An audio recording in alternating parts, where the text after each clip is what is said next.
ગુજરાત ઉચ્ચતર માધ્યમિક બોર્ડ દ્વારા માર્ચમાં લેવાયેલી ધોરણ 12 સાયન્સની પરીક્ષાના પરિણામ જાહેર કરવામાં આવ્યા છે, જેમાં ગુજરાતભરમાં સુરતના સ્ટુડન્ટ્સે ડંકો વગાડતા કુલ 589 સ્ટુડન્ટ્સમાંથી સુરતના 188 સ્ટુડન્ટને A1 ગ્રેડ મેળવવામાં સફળતા મળી છે, જ્યારે બોર્ડનું કુલ રિઝલ્ટ 81.89%ની સામે સુરતનું કુલ રિઝલ્ટ 86.72% આવ્યું છે। બોર્ડ દ્વારા જાહેર કરવામાં આવેલા પરિણામમાં 12 સાયન્સનું પરિણામ કુલ 81.89% જેટલું ઊંચું જાહેર કરવામાં આવ્યું છે, તો તેની બીજી બાજુ સુરત સેન્ટરનું પરિણામ 92.34% અને કામરેજનું પરિણામ 91.50%, જ્યારે વરાછા સેન્ટરનું સૌથી વધુ 93.16% જાહેર થતા વિદ્યાર્થીઓમાં હરખનો માહોલ જોવા મળ્યો છે। A1 ગ્રેડમાં સુરતના 188 સ્ટુડન્ટને સફળતા મળી છે, ત્યારે A2 ગ્રેડમાં પણ રાજ્યમાં સૌથી વધુ 1175 સ્ટુડન્ટ્સ પાસ થયા છે, જેથી સમગ્ર શહેરના સ્ટુડન્ટ્સ આલમમાં ઉત્સાહનો માહોલ જોવા મળ્યો છે। મારું નામ ચલોડિયા હિરેન નરેશભાઈ અને મારે આ ગુજરાત બોર્ડમાં 95% આવેલા છે, 475 માર્ક્સ અને JEEમાં 214 માર્ક્સ આવેલા છે। આ પાછળ હું મારા શાળાના તમામ શિક્ષકો અને મારા માતા પિતાનો ખૂબ જ આભાર માનું છું, કારણ કે તેણે અમને ખૂબ જ સારું પ્રોત્સાહન અને માર્ગદર્શન આપેલું। હવે હું આગળ મારા જીવનમાં કોમ્પ્યુટર સાયન્સ ફિલ્ડ લેવા માગું છું, જે મારું બાળપણથી એક સ્વપ્ન રહ્યું છે અને મને જે ક્ષેત્રમાં વધારે ફાવટ પણ છે, કોમ્પ્યુટરમાં બેસવું એ મને બહુ મજા આવે અને શોખ પણ છે, જેનાથી હું તે ક્ષેત્રમાં આગળ વધી શકીશ। હું આશાદીપ સાયન્સમાં અભ્યાસ કરું છું। અમે સ્કૂલમાં અમારે રોજની પરીક્ષા આવતી અને અઠવાડિયાની પણ પરીક્ષા લેવાતી, જેમાં અમારે કશો પણ અભ્યાસ રોજનું રોજ તૈયાર થઈ જતું, જેનાથી કશો અભ્યાસક્રમ બાકી રહેતો નહીં, જેનાથી છેલ્લા અંતિમ સમયે પ્રેશર બહુ જ આવતું નહીં, જેનાથી માઇન્ડ ફ્રી રહેતું અને આપણે વધુ સ્કોર કરી શકતા અને અમુક જે આપણને ન આવડતું તેમાં પણ આપણે સારું એવું લખી શકતા।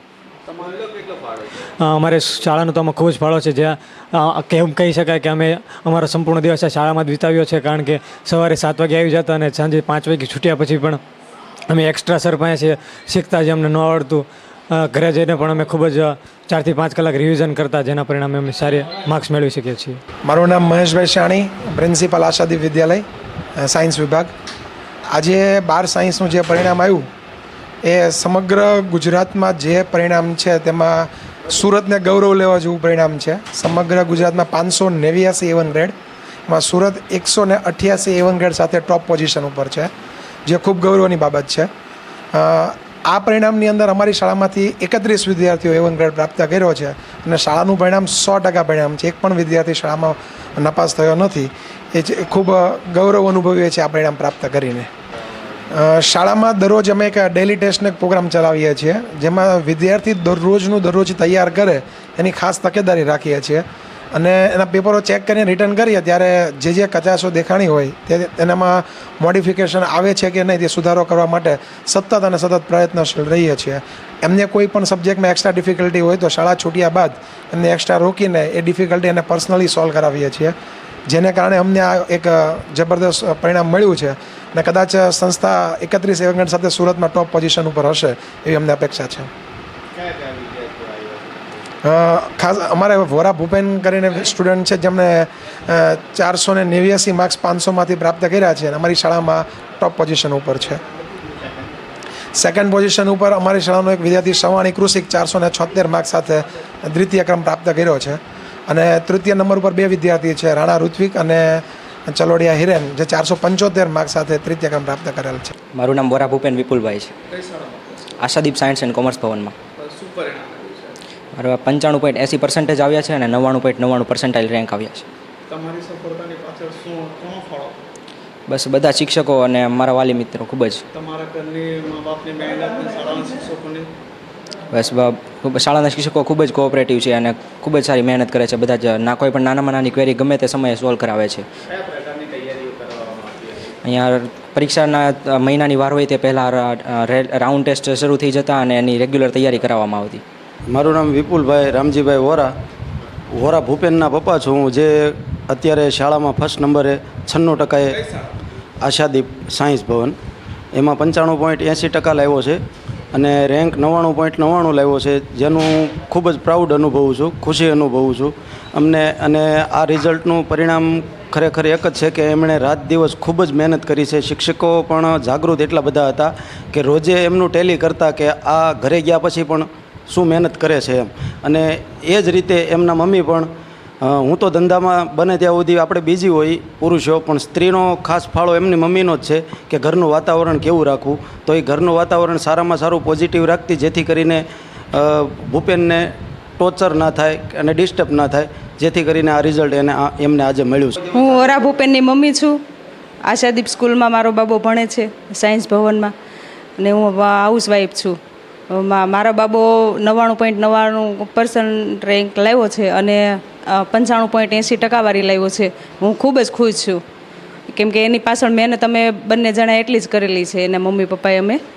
અને કેમ કે એ પણ રાતને દિવસે એણે પણ એક જ કરી દીધા હતા, એટલે એનું પણ સહયોગ ઘણો ખરો છે. અને સર એની પાછળ કેમ કે મહેનત કરતા હતા બધા જ. આશાદીપ સ્કૂલ ફર્સ્ટ નંબરે આ સરસ છે એમ. અમે અમારા બંને છોકરાને આશાદીપ સ્કૂલમાં જ બેસાડેલા છે, એટલે સ્કૂલ સારામાં સારી છે અને અમે પણ એની પાછળ ઘણો ભોગ દીધેલો છે. એમનું આ રિઝલ્ટ છે એટલી ટકાવારી એના પ્રતાપે જ છે. હાય, મારું નામ રાણા નંદિની મુકેશભાઈ છે અને મારા સેમ 4 ઓલ ઓવરમાં મળીને 95% આવ્યા છે. તારા પપ્પા શું કરે છે? મારા મમ્મી પપ્પા બંને જરી કામ કરે છે. એટલે પોતાનું છે કે પછી નહીં, નોકરી કરે છે. કેટલો સેલરી કેટલું છે એનું? 5,000 છે. બંનેનું મળીને. અને પપ્પાનું નામ શું? મુકેશભાઈ. મુકેશભાઈ. ને મમ્મીનું નામ? સુશીલાબેન. તમારું રહેવાનું ક્યાં છે? આ કેદાર કોમ્પ્લેક્સ, નવાબની રોડ. હા, બેગમપુરા. તમને કયું પેપર કયું અઘરું લાગ્યું આખા 12 સાયન્સમાં? કયો વિષય? એટલે બધું આવડું છે, ખાલી કેમિસ્ટ્રીમાં છે ને તે 3 માર્ક્સનું નથી આવડું. એના માટે કઈ પહેલાંથી એટલે હાર્ડ જ હતું તમારા માટે કેમિસ્ટ્રી કે પછી? નહીં, એવું છે કે એમાં નીટની તૈયારી કરતા હતા ને, તો સેમ 4ની એટલી તૈયારી નહીં થઈ શકી, તેમ છતાં અમે મહેનત કરી. તમે બીજા છોકરાઓને શું સંદેશો આપવા માંગો છો? શું મેસેજ આપશો? હું એટલું જ કહેવા માગું છું કે આ મહેનતથી જ હું અહીંયા સુધી આવી શકી છું. મારી એટલી હેસિયત નહીં હતી કે આ સ્કૂલમાં આવી શકું. મારા 10માના પર્સન્ટેજ 93 હતા ને, એટલે સરે મને અહીંયા એક્સેપ્ટ કરી. અને છોકરાની ફી ને એવું કંઈ માફી એમને? હા, અને મારી પૂરી ફી બંને સેમની એટલે 11-12 ધોરણ બંને મળીને મારી ફી બંને માફ કરી નાખી છે. અને નીટની એક્ઝામની ફી પણ નથી લેતા. યજ્ઞેશ માકડિયા. કઈ શાળામાં અભ્યાસ કરે છે? પીપી સવાણી વિદ્યાભવન. શું પરિણામ આવ્યું? All over 94.33. આખા વર્ષ દરમિયાન મહેનત કેવી રહી છે? ખૂબ સારી એમ. સ્કૂલમાં જેટલું કરાયું છે એ જ પ્રમાણે, અને ઘરે જેટલો ટાઈમ મળતો, ફૂલ ડે સ્કૂલ હતી એટલે શાળાના શિક્ષકોનો ફાળો બહુ વધારે. મમ્મી પપ્પાને પછી શાળાના શિક્ષકો. સ્કૂલમાં કન્ટિન્યુઅસ ટેસ્ટ લેવાતી હતી, એક દિવસ છોડીને એક દિવસ. સેમ સ્ટાર્ટ થયું, તમે એક વીક જવા દો, એક વીક પછીથી કન્ટિન્યુઅસ ટેસ્ટ. એટલે અમને બોર્ડની પરીક્ષા એવું લાગતું જ નહોતું કે બોર્ડની પરીક્ષા આપીએ છીએ એમ. એટલી બધી ટેસ્ટમાંથી પસાર થઈ ગયા હોય. દરેક સેમમાં ઓછામાં ઓછી 50થી 60 એક્ઝામ જેટલી અમે પહેલાં આપી દીધેલી હોય. એટલે સંજય ગોહેલ, પ્રિન્સિપાલ પીપી સવાણી વિદ્યાભવન હીરાબાગ. આજરોજ ધોરણ 12 સાયન્સ વિજ્ઞાન પ્રવાહનું રિઝલ્ટ જાહેર થયેલું છે. અમારી શાળાનું રિઝલ્ટ 100% છે. 571 બાળકોમાંથી 31 વિદ્યાર્થીઓ A1 ગ્રેડ પ્રાપ્ત કરી ખૂબ જ જ્વલંત સિદ્ધિ પ્રાપ્ત કરેલી છે. આ તમામ બાળકોને સારા પરિવાર વતી અમે અભિનંદન આપીએ છીએ. સાથોસાથ અમારે જે ફર્સ્ટ આવેલી બાળકી છે રાણા નંદિની, કે જેની પરિસ્થિતિ ખૂબ જ ખરાબ છે, કદાચ મંથલી 5,000 પણ ઇન્કમ નહીં હોય, એ શાળાએ જો કે બધી જ એની વસ્તુ માફ કરેલી, ફીથી માંડી અને ચોપડા બધું શાળામાંથી આપેલું, અને એ ફર્સ્ટ આવેલી છે. નીટમાં પણ એના ગુણ સારા છે. તો શાળા પરિવાર એમને પણ ખૂબ ખૂબ અભિનંદન આપે છે.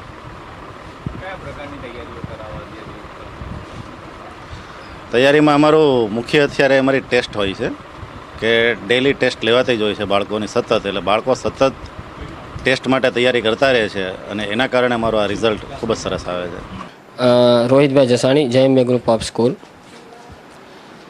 આજરોજ ધોરણ 12 વિજ્ઞાન પ્રવાહ સેમેસ્ટર 4નું રિઝલ્ટ જે જાહેર થયું એની અંદર JMB ગ્રુપ ઓફ સ્કૂલના ટોટલ 7 વિદ્યાર્થીઓ A1 ગ્રેડની અંદર આવેલા છે અને 28 વિદ્યાર્થીઓ A2 ગ્રેડની અંદર છે.